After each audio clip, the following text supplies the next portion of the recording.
My name is Zach Hagberg, and I'm here to present the next-gen EMR payment system redesign that myself, Tristan Bernardo, and Deepak Pradeep completed over the course of this quarter. Alright, so what was our problem space? Our problem space was to design a payment experience for a cash-based doctor's office who's not dependent on insurance, and this would reduce any need to pay fees to a third party to accept payments on their behalf. Additionally, we would reduce any disruptions to the overall experience and the need to go to multiple applications to accept payments for the doctor's offices. Our objective was to redesign the look and feel of the system, enhance the navigation, and then most importantly, incorporate a payment module into the EMR system. We did competitive analysis on 3 competitors out there: NextGen, Athena Health, eClinicalWorks. We ended up landing on NextGen because the doctor's office that we went to in Salt Lake City, Utah, that's what they used, and that's what we could get do our observations on and get a better understanding of what an EMR is and what it does. And from there, we came back with a list of navigation items. We did a card sorting exercise with the class, and then we also built paper prototypes and a hi-fi prototype doing usability testing on those. We had multiple rounds of that, and we iterated based on what we found. Your typical usability testing, so we could make a better, more intuitive experience. We did have some limitations, the HIPAA regulations that restricted us on what we could see, what we could do, or who we could interview. We had to sign a non-disclosure agreement to the doctor's office, and we were not allowed to film or record any interactions with the office manager there. And additionally, we were limited by our ability to completely do a prototype that was realistic, essentially. So that carries me into our prototype. So let's start by, you have your login, your normal login page for security purposes. They would have a username and password. From there, just give you a quick hit. We could do, the icon here will let you create invoice, schedule appointment, create medical record, and add patient. And then you would do your search for your patient up here. Let's go to John Doe, click on him. All right. Before I get into this page, just want to cover the navigation. So we landed on 5 navigation pieces, which is patient, medical records, scheduling, billing, and office manager. They all have this dashboard look that would thus taking away the need to have sub-navigation scenarios.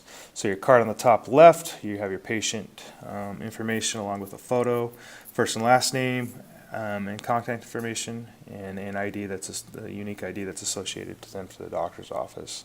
On the bottom, you're able to see current appointments, previous appointments, and future appointments listed.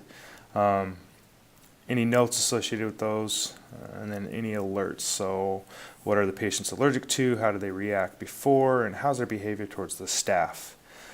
For sake of time, on the payment module, I'm just going to go through the 6-month payment plan, but let me kind of walk you through what you're seeing here. So this is the payment section. On the left hand side, it shows what's the balance due, when it's due by, and if it's past due. So let's go ahead and do the 6-month payment plan. You would put in the monthly payment amount, day of the month right here. This is where we would need a date picker. You include your bank name, bank routing number, and account number. And then from there you have your landing page.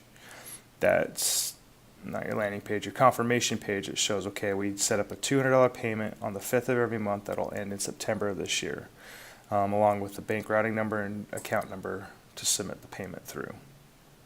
And then upon completion, the user now can see, okay, this patient is on a 6-month payment plan for $200 a month on the 5th of every month, and then it ends again in September. One thing that we would need to add is the ability to edit the payment here based on our usability feedback recently. And again, you have your different sections right here. For the sake of time, I won't walk through them. You guys can click through them, but we just wanted to give the users an idea of what we would go through, what our next steps would be to create a holistic next-gen experience. So again, you have your medical records like I just went through, your scheduling page, your billing page, and then your customizable office manager page where they would be able to select a set of widgets on what's most important to them.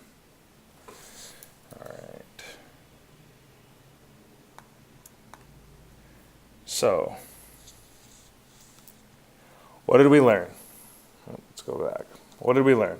Well, existing EMR systems are redundant, they're hard to understand, they're very confusing and overwhelming. The medical industry is highly regulated, so if you want to start an EMR business, you better have a lot of money and a lot of attorneys to help you do that because the HIPAA regulations are very, very tight. And we learned to adapt. It's not like academic in the real world. So, for instance, we couldn't find enough people to interview or observe, so we had to be resourceful, and we leveraged a family member who is a sales rep for a medical supply company and was able to get office workers of EMRs to do a survey for us. So it was real difficult, but overall it was a great experience. We all had fun. We learned a lot about the medical industry. Neither of us specialize in it, but in the end, it was very informative and fun as well. Well, with that, I leave you. Thank you for your time. I look forward to seeing your comments on what you guys thought. Thanks again.